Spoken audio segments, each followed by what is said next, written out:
tudo bem? Eu sou a Bia, acadêmica de Relações Internacionais, por amor às relações internacionais.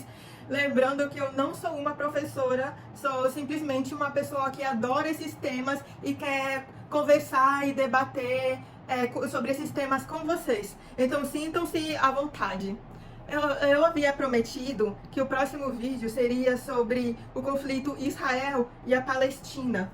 Só que é tanto livro que eu quero ler sobre isso antes de fazer um tema, que olha só. Eu quero ler tudo isso. E eu não quero ler só direto ao conflito. Eu quero ler nos nacionalismos pré-Primeira Guerra Mundial até chegar ao que é hoje. Mas eu prometo que esse vídeo vai sair. Então, enquanto isso, aproveitando o contexto internacional, eu resolvi fazer logo um outro vídeo que eu também já queria fazer anteriormente, que é sobre o Holodomor. E por que esse tema? O Holodomor foi a grande fome que a Ucrânia passou. E é um tema que é muito tabu a respeito, pouquíssima gente sabe. Agora eu tô vendo um pouquinho mais de gente que sabe, mas ainda assim poucas.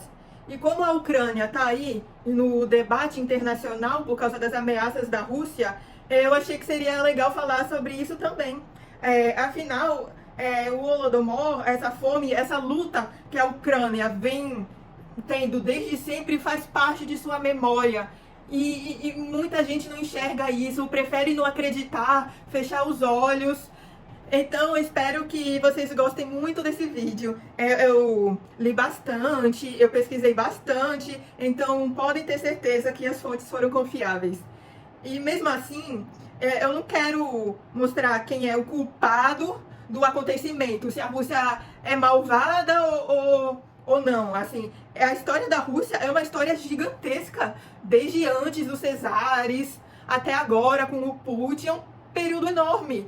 É impossível não ter erros e acertos. Por fim, bora explicar, bora entender o que é isso.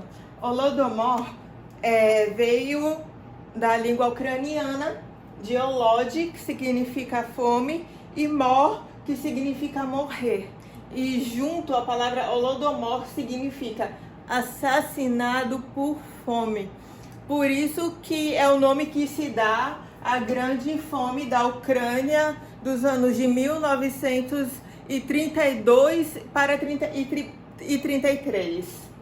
E como tudo isso começou? Começou a partir do plano quinzenal, porque a colheita de grãos da União Soviética tinha sido fraca no ano de 1927.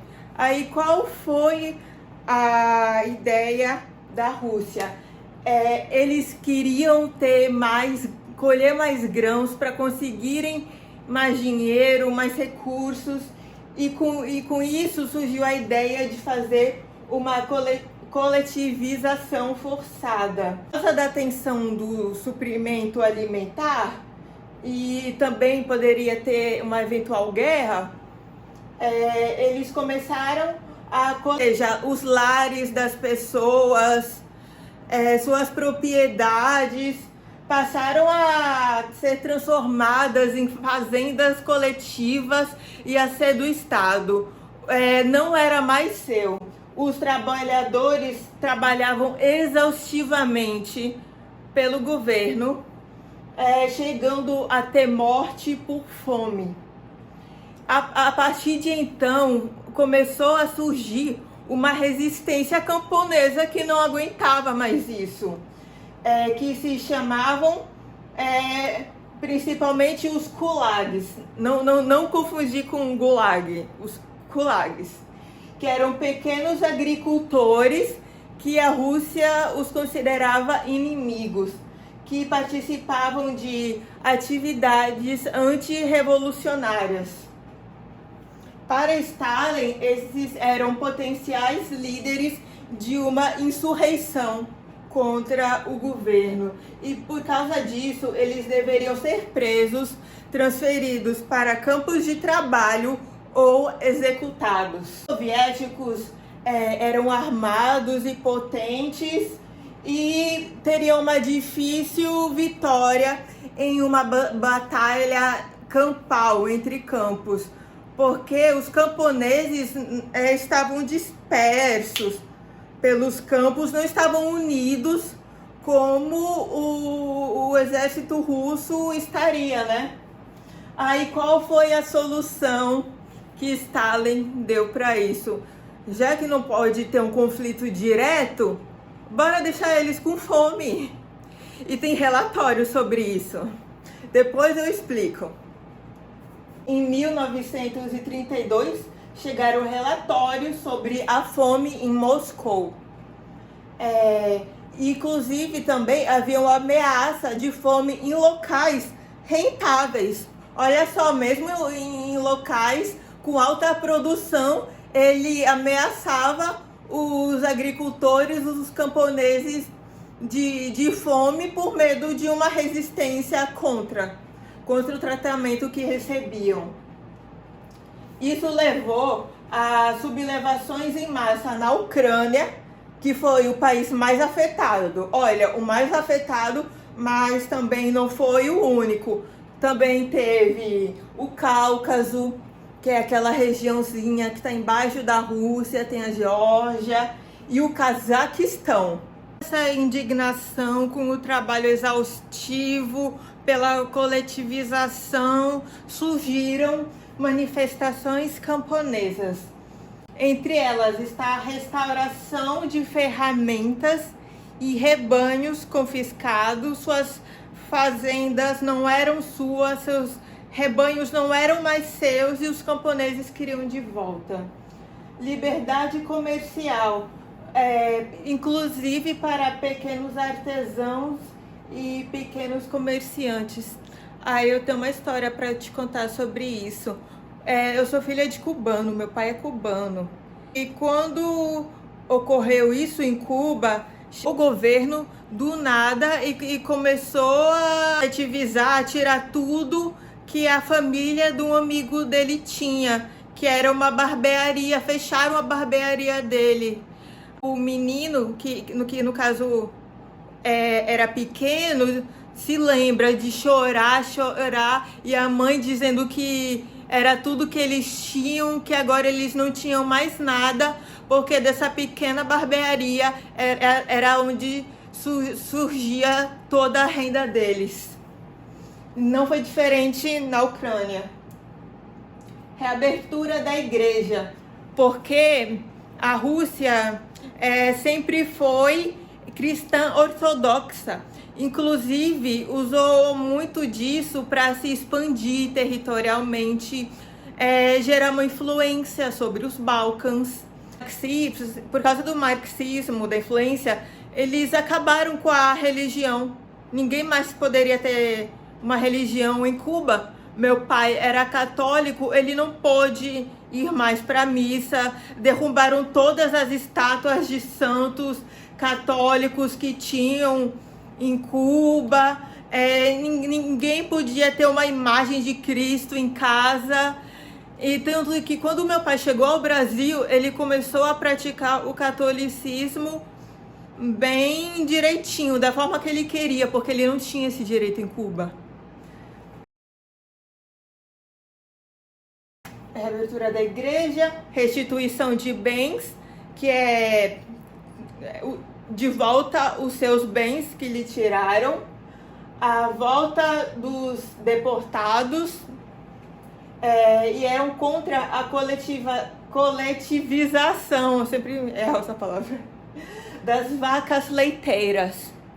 Agora tu me diz, por que vacas leiteiras? Era porque do leite dessas vacas as mães alimentavam os filhos. Aí sem essas vacas leiteiras, os filhos não tinham um leite para beber, um alimento. Eles queriam a abolição do poder bolchevique ou o restabelecimento de uma Ucrânia independente. Isso em 1902. E sabe quando a Ucrânia ficou independente? A União Soviética teve que cair em 1991. Foi quando a Ucrânia finalmente ficou independente. De todas essas manifestações, o governo passou a fazer uma limpeza de elementos antirrevolucionários, como deportações de milhões de pessoas, inclusive expulsões dentro dos partidos, vigiar os opositores, que eles chamavam de trotskistas, por causa de Trotsky. E aí, os campos da Sibéria. Aqui já vai ficando pesado, gente. Tá ficando pesado agora.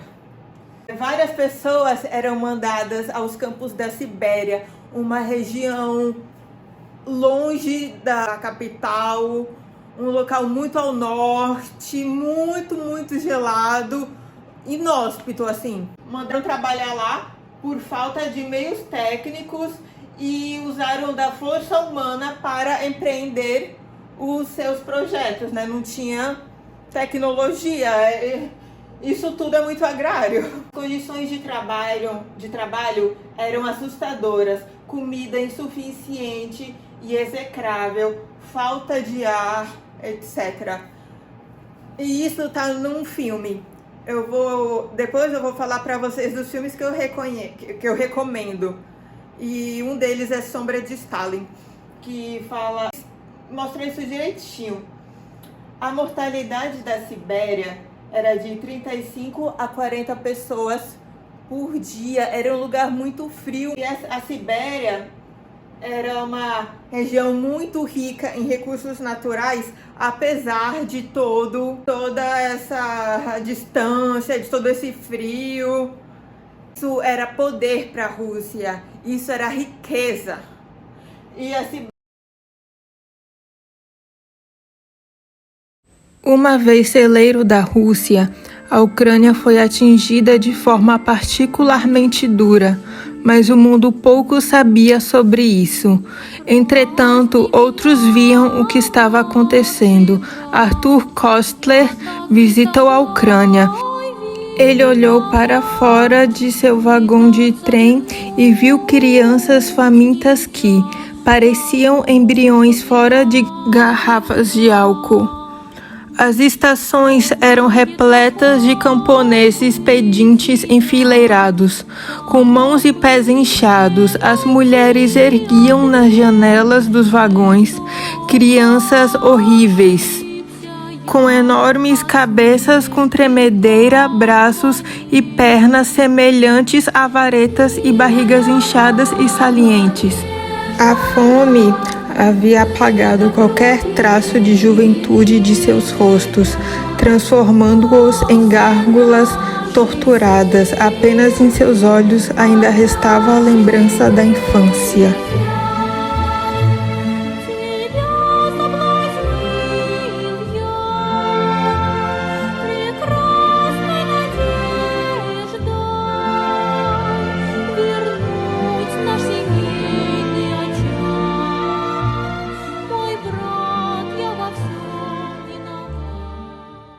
Então, gente, bora pro agravamento da Grande Fome. Como foi? Em 32 e 33, a fome já estava incontestável.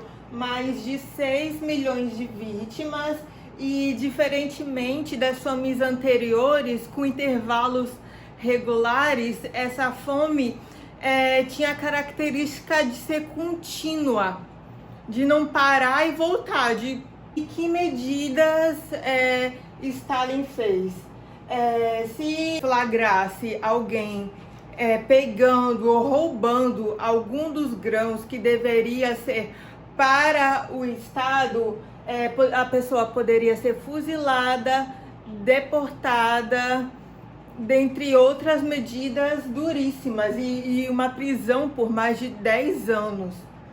Além disso, eles fecharam as fronteiras da Ucrânia para que eles não saíssem do país. Eles não poderiam trazer alimento, eles queriam fiscalizar os alimentos dos ucranianos, mesmo que fosse de outro país. E outra característica foi a alta dispersão dessa fome.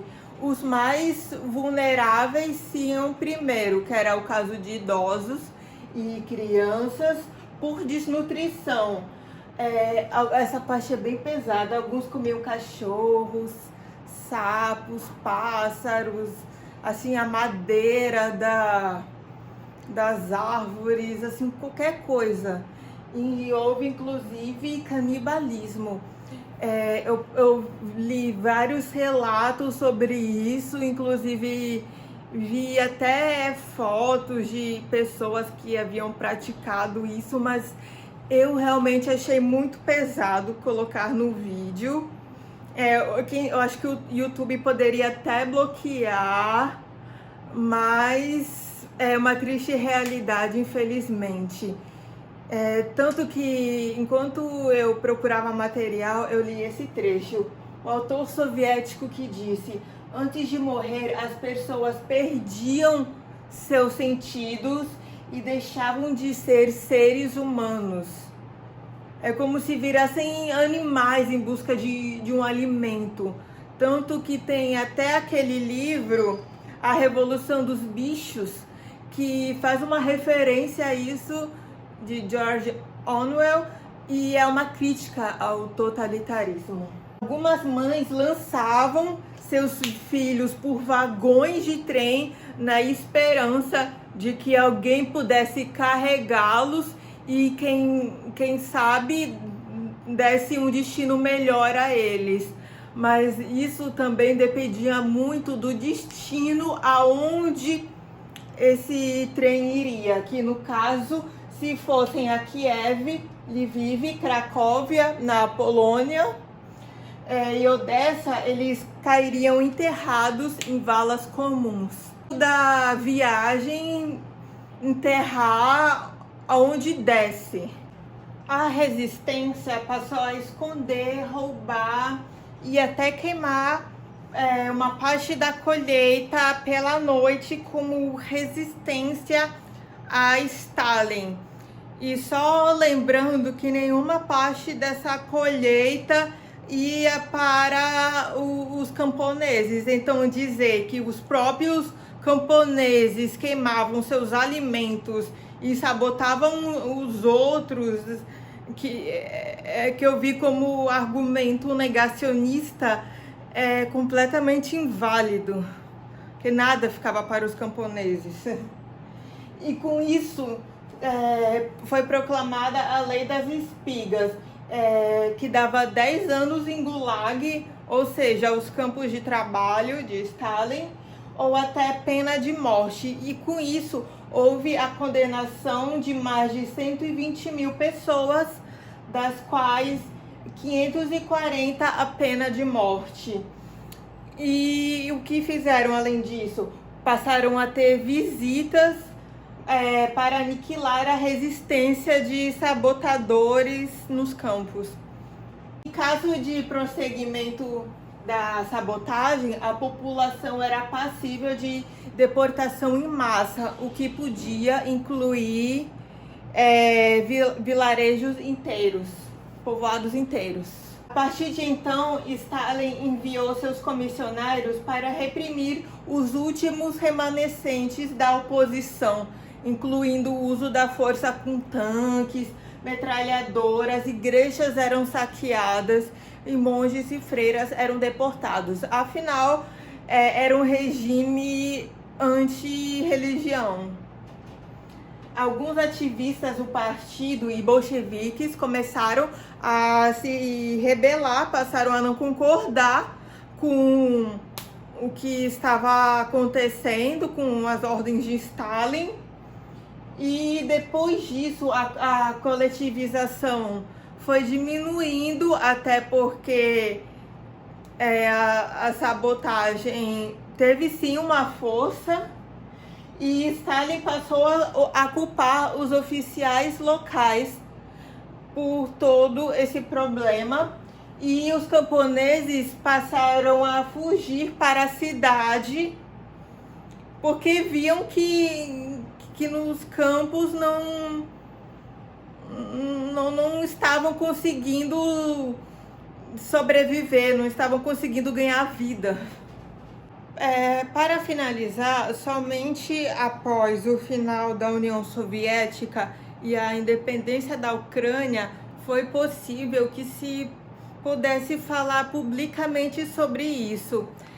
A diáspora ucraniana, que foi principalmente para os Estados Unidos e o Canadá, publicamente, mas houve uma grande indiferença por boa parte da opinião pública, claro que não por todos.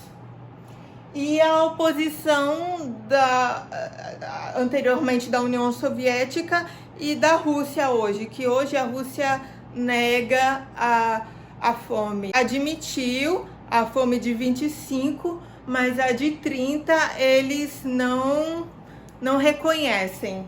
Até hoje há várias homenagens e monumentos para as vítimas, museus também, vários arquivos, há cartas entre chefes de Estado comprovando que realmente houve isso, pois alguns estados quiseram dar uma ajuda, mas Stalin recusou para não admitir que aquilo estava acontecendo. Negacionismo.